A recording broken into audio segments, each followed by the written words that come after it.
Well, well. Good evening yet again, my friends. How has it been with you? How have you been? Have you been waiting here, in my forest, or visiting occasionally, here and there without me? Or have you got a forest of your own? Or maybe it's something else entirely. Maybe it's a palace. Maybe it's a garden. Maybe it's a beach. I'd like to see it. If only. But this is my place. Covered in snow as it is. Asleep and waiting for the sun to return. Watching the moon roll over the frozen lake. Resting until it is time to grow once more.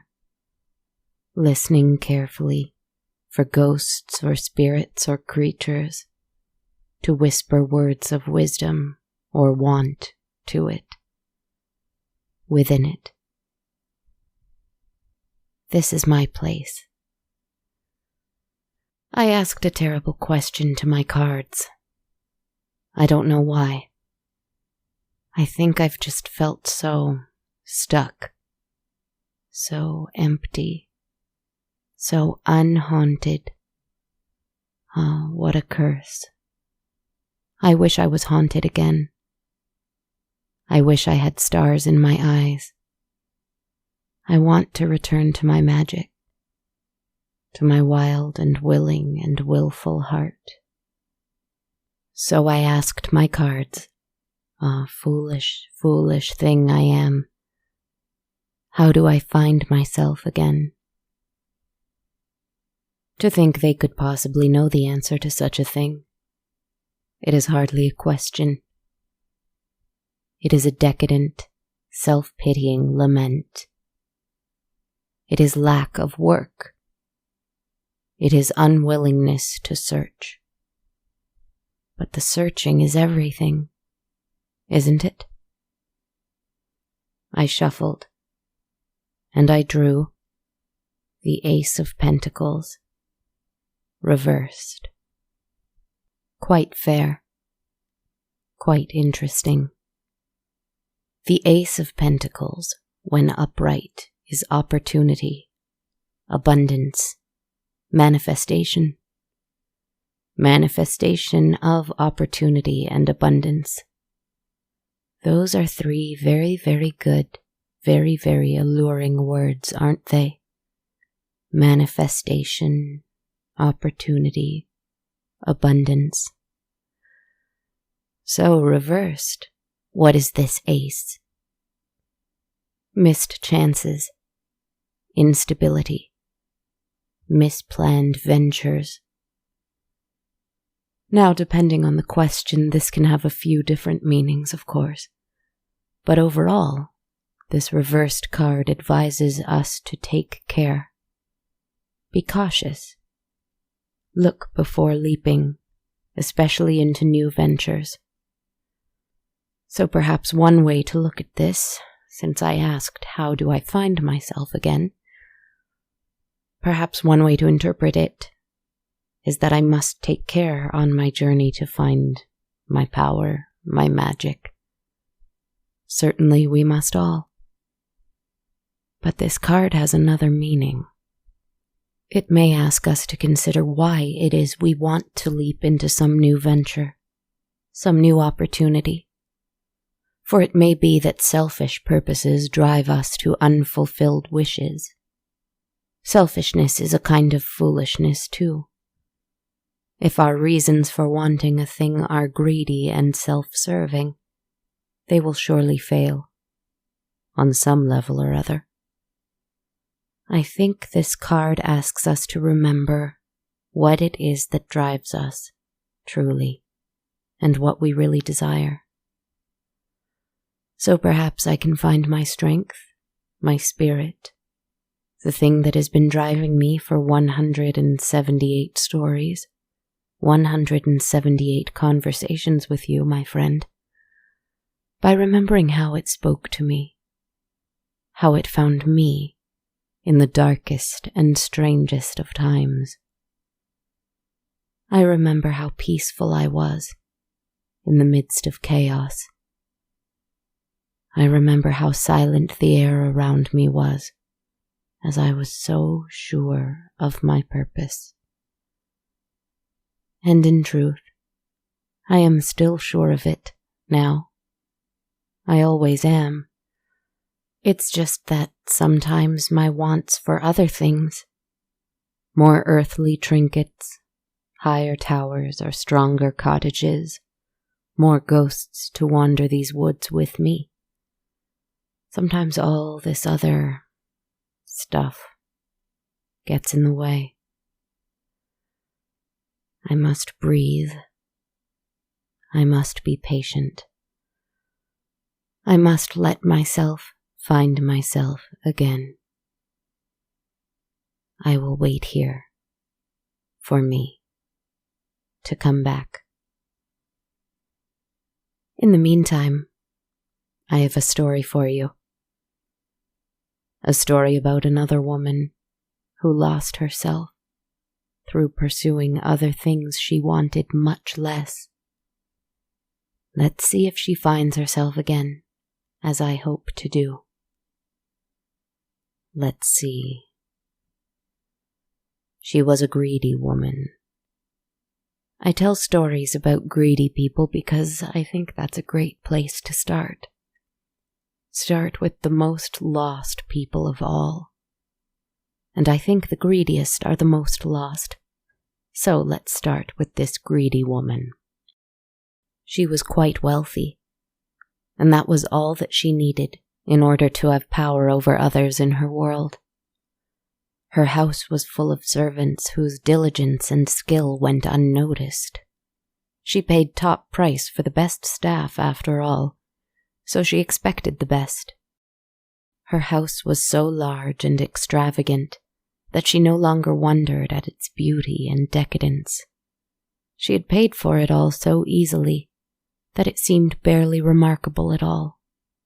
Her horses were rare and elegant, and the most well-trained in the continent, but they might as well have been farm donkeys, for how seldom she came to visit them in their gilded stables. She had once fought very hard for her wealth, having desired it so. She worked, she clawed, she lied, she fought. But that was so long ago. Another person ago. In fact, she didn't remember anything before that. She wandered into a city with no belongings and no money, and where she had come from before that was a mystery, even to her. Her memory was gone. But good riddance.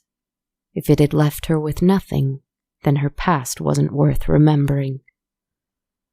All she knew after that was that she wanted to have things. Shining things. Golden, lovely things. Gemstones, riches, jewels, coins, pearls, silks, houses, horses, servants. All of it. She fought hard for it, and she got it. It's not worth discussing how, but it is worth mentioning that she had some kind of luck, some kind of good fortune, some kind of magic on her side. For all her greed, she seemed charmed somehow, and those she encountered bent to her will so easily. It only took time, and time she had in abundance. She had the gift of youth, of energy, and of patience. And she developed her charm indeed. Something in her eyes, something in her voice, something that tricked, that manipulated, that deceived, that conquered, surprisingly easily. All the great things she could have done with that, if she had any other goal besides material gain. She never stopped to ask why she had such a gift. When one is fighting and clawing and working so very hard, one only has time for the doing of it.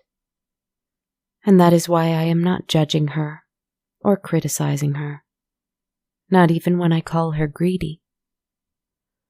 Sometimes people become what they feel they need to become to survive. And so it was with her, for a time.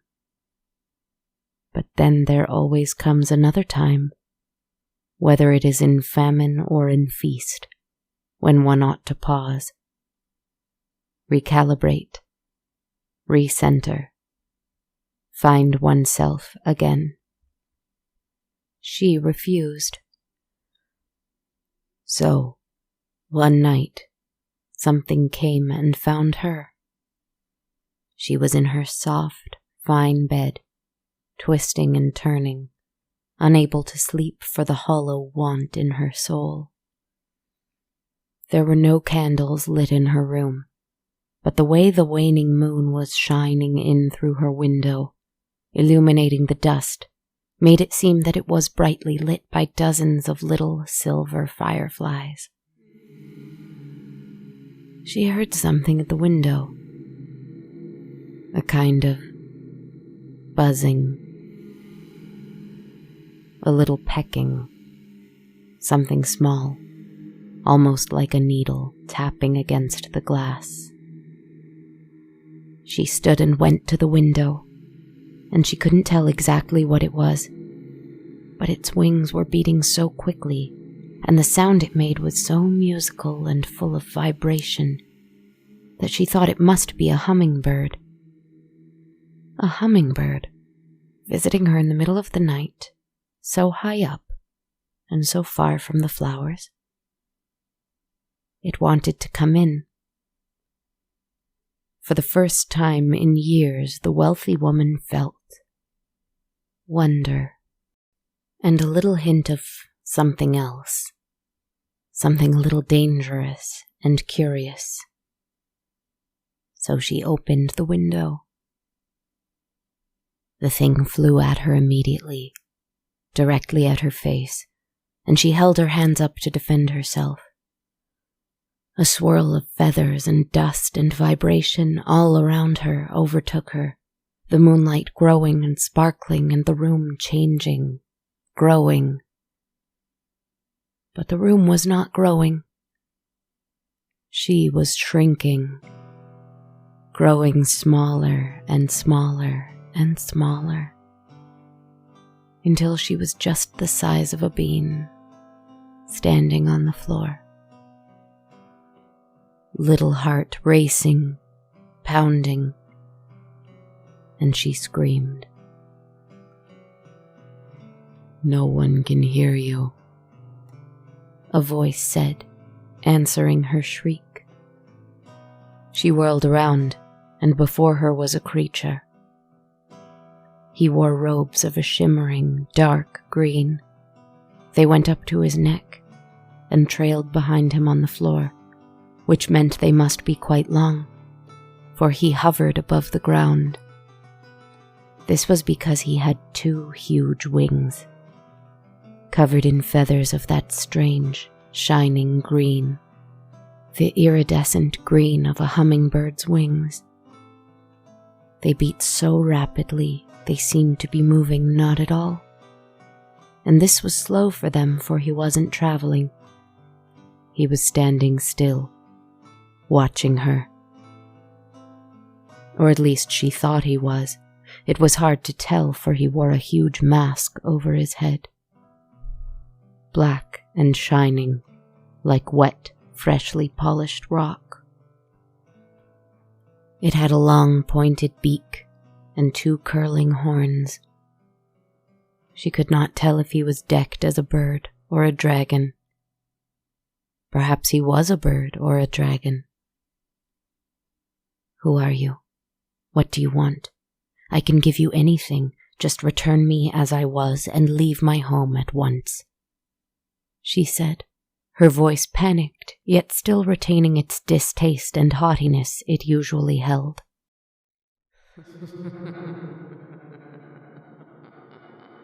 The creature laughed at her. Hands with long black gloves that were tipped with long black claws reached at her, swift as a breeze, and caught her by the arms. And she was up and out the window, the cold night air stinging her eyes, her skin, her throat, her nostrils. "It will not be a long journey," the creature said coldly, noting her discomfort. "Where are you taking me?" she cried out against the wind. He did not answer. She struggled against his claws. She kicked her legs as hard as she could, and eventually she wrestled her way out of his grip. But horror of horrors, now she was falling, free falling through an empty sky that was now so much bigger to her. She closed her eyes. Was all her wanting, all her fighting, all of it done? She fell luckily with a splash into what seemed to be a large pond. A pond with dark, green, murky water. In the darkness she could not see anything, except when the moon peeked out from behind clouds, sending rays of light passing through the water. And when that happened, she could see, there under the water, moving towards her, appearing in the light and disappearing in the darkness, then reappearing again even closer to her. A shadow, swimming in the water, languid until it noticed her, then moving more quickly. Large fins on a large body, barbels hanging from its head like whiskers. A catfish, but to her, the size of a blue whale. She swam as quickly as she could to the bank side, but the creature was gaining on her. She didn't stand a chance, but she hadn't spent so long surviving only to stop trying now. When something clutched her round the waist, 3 large, finger-like things, and it ripped her out of the water and into the frigid air once more.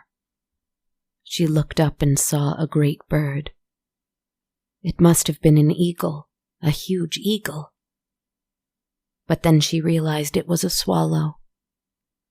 She was so tiny, after all. The thing jerked its head to and fro, looking for a place to land and enjoy its meal.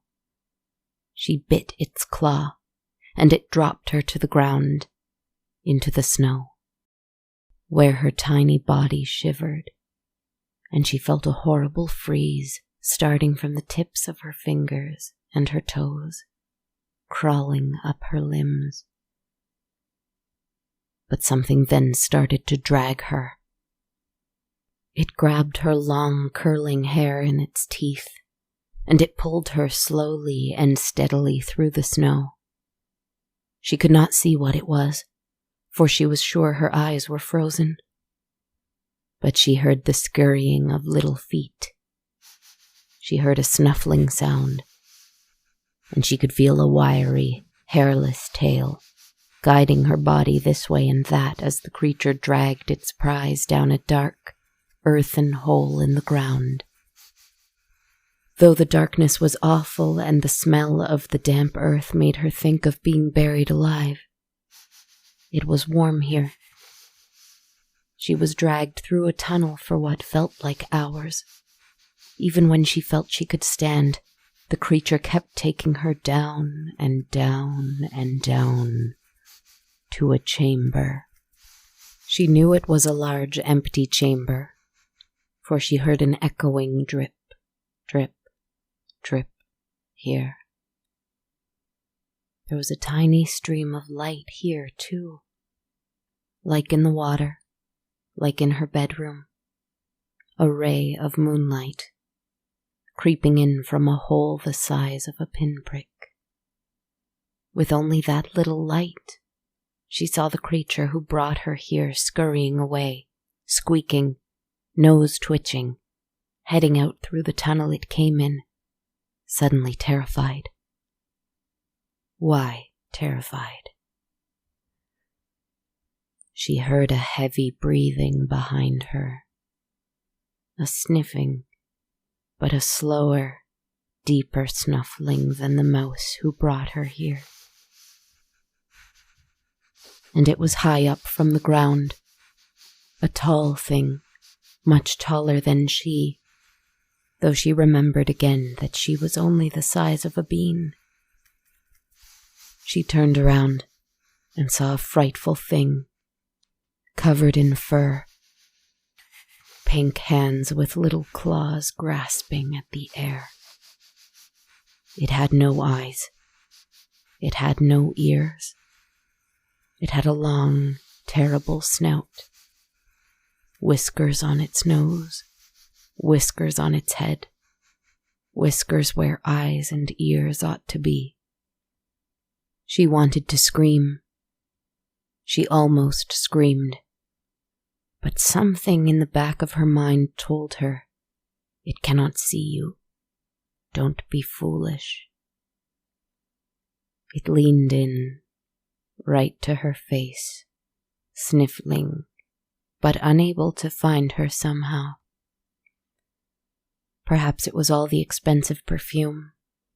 Perhaps it disoriented the thing. Perhaps it was the smell of the mouse, the smell of the swallow, the smell of the pond.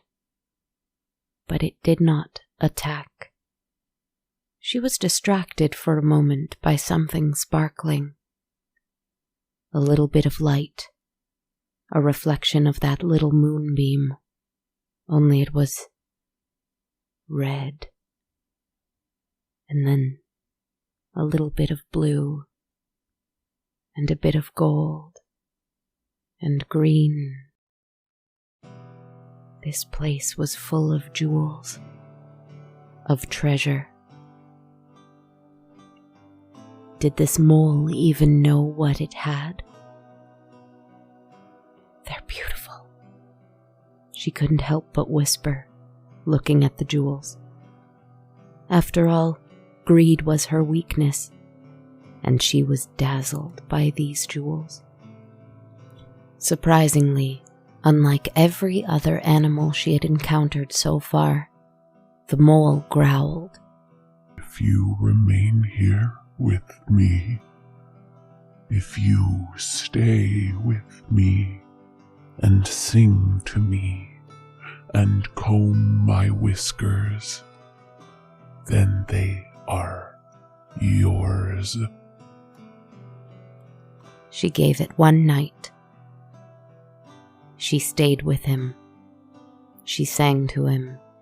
She combed his whiskers. That was only the price she paid to stay in this chamber, though. She really spent her time staring at the twinkling gold, the sparkling diamonds, the depth of the rubies. She was dazzled at first, and she wanted them. But after a few hours, their size and magnificence began to grow boring. Why so? She asked herself. Gems and trinkets this size would have made me swoon before. Was this not what I wanted? And then she realized it. It was not the gems she loved. It was not the riches that she truly wanted.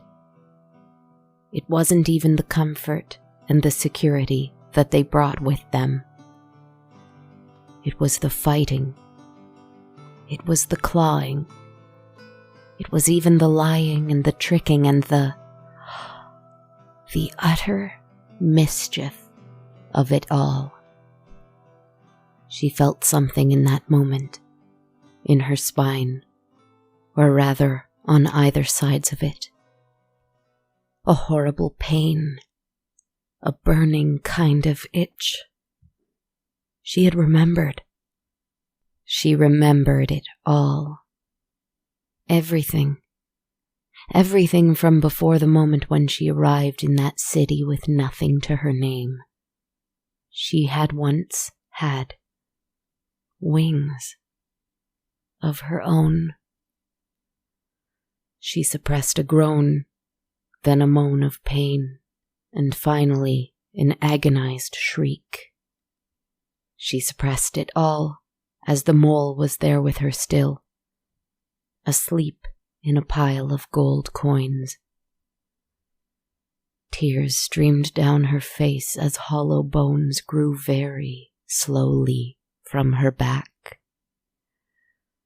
It took hours of that bone growing, the skin stretching, the feathers pushing themselves forth. But she soon had a pair of iridescent green wings of her own. Though blood poured down her back, and though she thought she might go mad from the pain, there they were. She thought about killing the mole for fun. She thought about stealing his treasures. She thought about tying him up and mocking him. But he had, after all, kept her warm and safe for a night, and asked only for a little companionship. And so she thought better of it. She simply flew up, up, up towards that pinprick of light, now orange, for it must be day, and squeezed herself through the little earthen tunnel she found there. Once she was free from the earth, she bolted out of the snow, her wings carrying her up and into the air. Meanwhile, in the fairy kingdom, the fairy prince was readying himself. He looked in the mirror. A tiny little thing he had stolen from a selfish lady, adorned with jewels and gold and likely to snap in half and close on him at any moment. It was a faulty compact. He liked risking his life while staring into it. While his princess from long ago had the terrible disease of greed for shining things, he had his own ailment, and that was danger. Fairies have vices just as we do, but they are not quite so ashamed of indulging in them. He combed out his long mane of gossamer hair.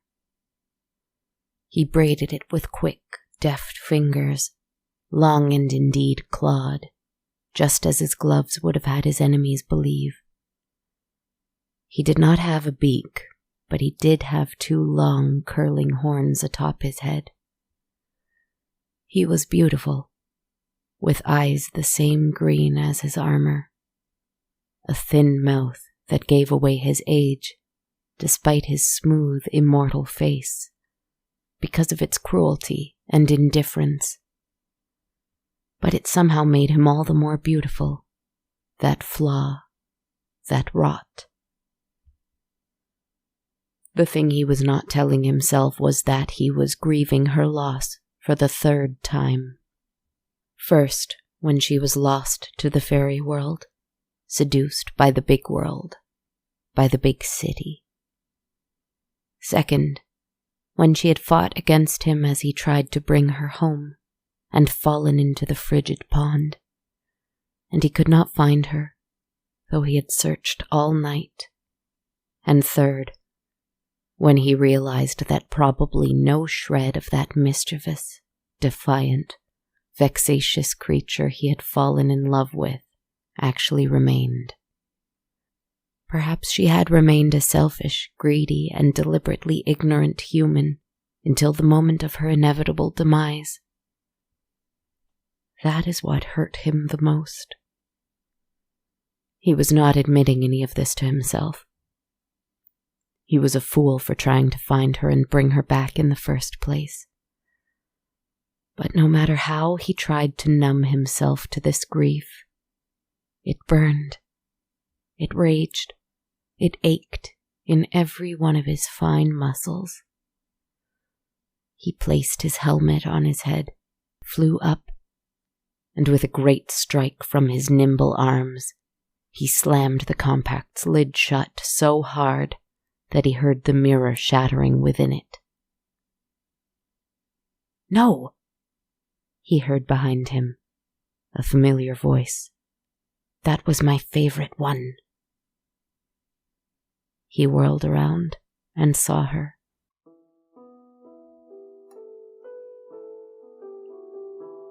His palace was made of fine spider web, intricately knit together in lovely, ancient patterns. And the web was adorned with little flowers, little shards of colorful glass harvested from the human world, little pieces of crystal torn from the earth. It spanned one huge tree's entire network of branches, and all of the fairy kingdom lived here. She had found it so easily. She had remembered all of it. The last time she was here, she had been young, adventurous, naive, and dressed resplendently in silver fairy finery. But here she was now, mature, hardened, just as her prince was, in spirit if not in form, for she realized now that she too was immortal. Eyes haunted and a little frenzied from a night underground, enduring the worst pain of her life for hours and hours and hours. She hovered off the ground as he did, her wings beating their strange rhythm, still getting used to them, newborn as they were. Her blood still poured forth from her back, down her legs, down her toes, dripping wherever she went. Her mouth was not like his. It did not give away her age with sternness, cruelty, or grief. She smiled, and she looked childlike in her glee. I was born from the heart of a flower, she said, as though telling him the story of her life to make it true once more. And here in the fairy kingdom I grew. Here in the fairy kingdom I grew to love all that glittered. But more than that, I grew to love to trick foolish humans from their silly things. Things, shiny or dull, paper or coin, things only. I got lost in all those things. My love. He stood across from her, shaking and in awe of this monstrous form. And because he loved danger, he was never more in love with her. I tried to bring you back. I thought I'd lost you, he whispered. You were wrong to undo my choice, she snapped at him, face flashing in rage for a moment, then subsiding once more to calm mischief. But look at what an adventure it gave me. She considered going back. Her heart ached at the thought of all those riches, all those gems, all those silks, paintings, treasures, horses, etc., etc., etc. in her home. Her huge estate she had spent so much money on. So much money, but she found she did not want it. The joy was in the taking, the conniving, the fighting, and the clawing. She had forgotten that. Though it took a good deal of effort and her entire body, she took a quill and a little ink made of charcoal one night, and with the help of her fairy prince, she wrote a letter in her hand to all who worked under her roof. The house is yours now. Do with it what you will. But just know that there is trouble here, within the walls. That is the price. She signed her name, and with her love, both of them in green and black armor to shield them from the winter wind, they returned to her house one last time. They left the letter in the housekeeper's chamber in the dead of night. An older woman, wise in the ways of the Fae. The ex-mistress of the house had never known that, of course, but now that she was one once more, she noticed all the signs.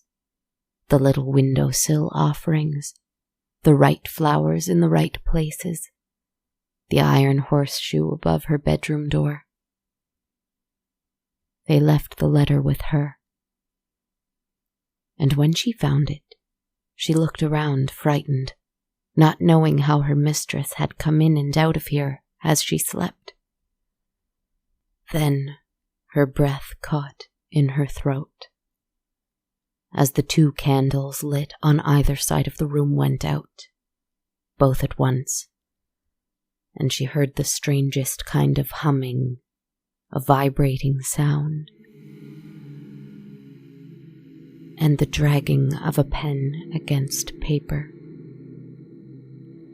Then it stopped, and she heard the wings grow louder. Then little echoing sounds of faint laughter as something went out the open window.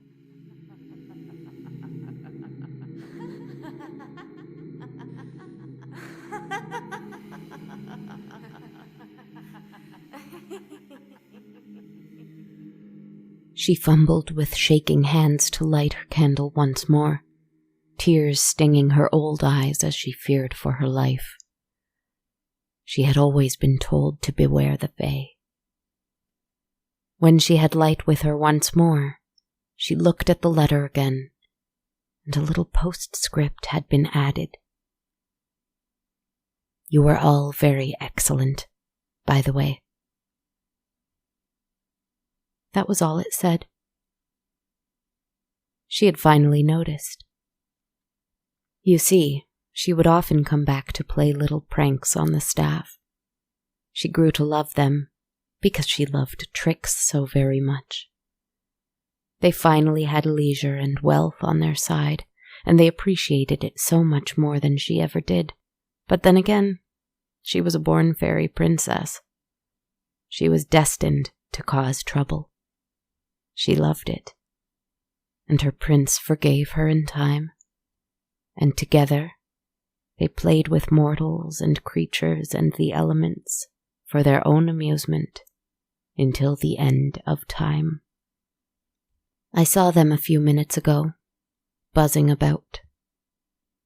They've tried to play tricks on me, too. I think they might not like that I enjoy playing them back. I don't think they know what I am. How could they, when I don't even know? I'll leave them a little honey in case they need some strength for the return home. After all, her story of finding herself again makes me feel a little more calm, a little more prepared to ask myself, why did I start this in the first place? What is it that drove me to telling shadowy stories in the dead of night? What do I continue to love about speaking with you, with these trees, with the ghosts who dwell around them? What is my terrible and beloved longing? She loved troublemaking. He loved adventure. What do I love? Maybe I'll have an answer next time. Sweet dreams, my friends. Dream of your own fairy wings. Good night.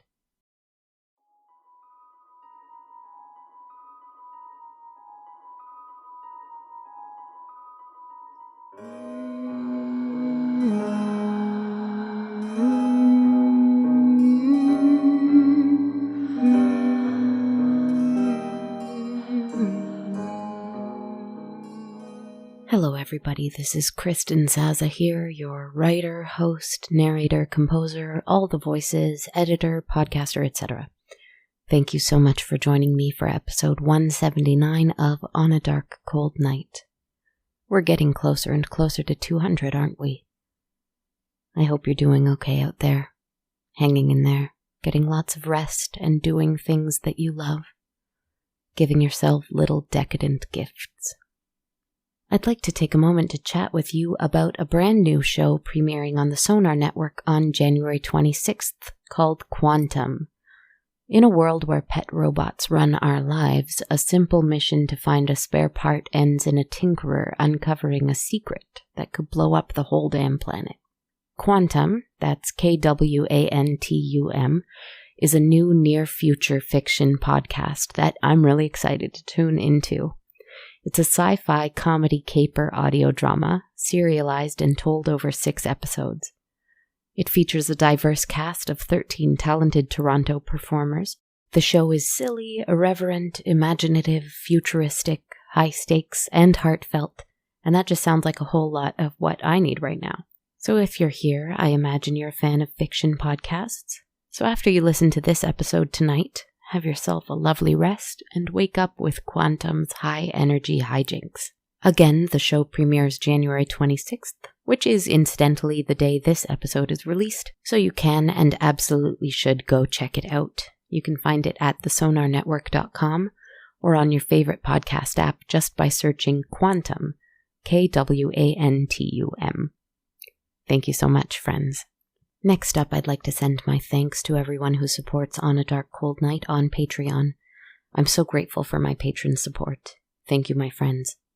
Through Patreon, every supporter of $1 or more a month receives access to my ever-growing soundtrack, and every supporter of $5 or more a month gets that, as well as a monthly tarot reading video I post on the full moon. To learn more about these perks and helping the show through Patreon, visit patreon.com/darkcoldnight. If you'd like to support in a one-time way that doesn't involve those perks, but does include an on-air and social media shout-out, you can buy me one or more metaphorical coffees at ko-fi.com/darkcoldnight. And finally, I have wearable merch available at bonfire.com/on-a-dark-cold-night. I would also love if you left me a review and a rating. You can do so on iTunes, Spotify, my Facebook page, or wherever else you like. You can follow me on social media on Twitter at A Dark Cold Night, Instagram at Dark Cold Night Podcast, or on my Facebook or YouTube pages just called On a Dark Cold Night. You can also find me on TikTok at Kristen Zaza. Thank you so much, my friends. I hope you enjoyed my little Thumbelina variation. I also hope you have a good sleep. And if you feel a little lost, like I do, I hope you find yourself again soon. Foolish statement as that is, I asked it, and I'm processing it. But sometimes I think there is a lot of fun to be had in the finding anyway. With that wish, I'll say one last time for tonight. Good night, my friends.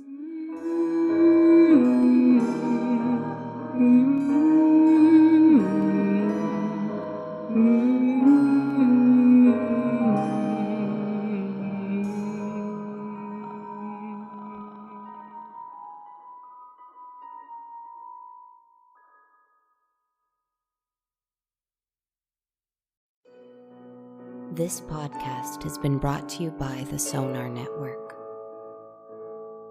Sonar.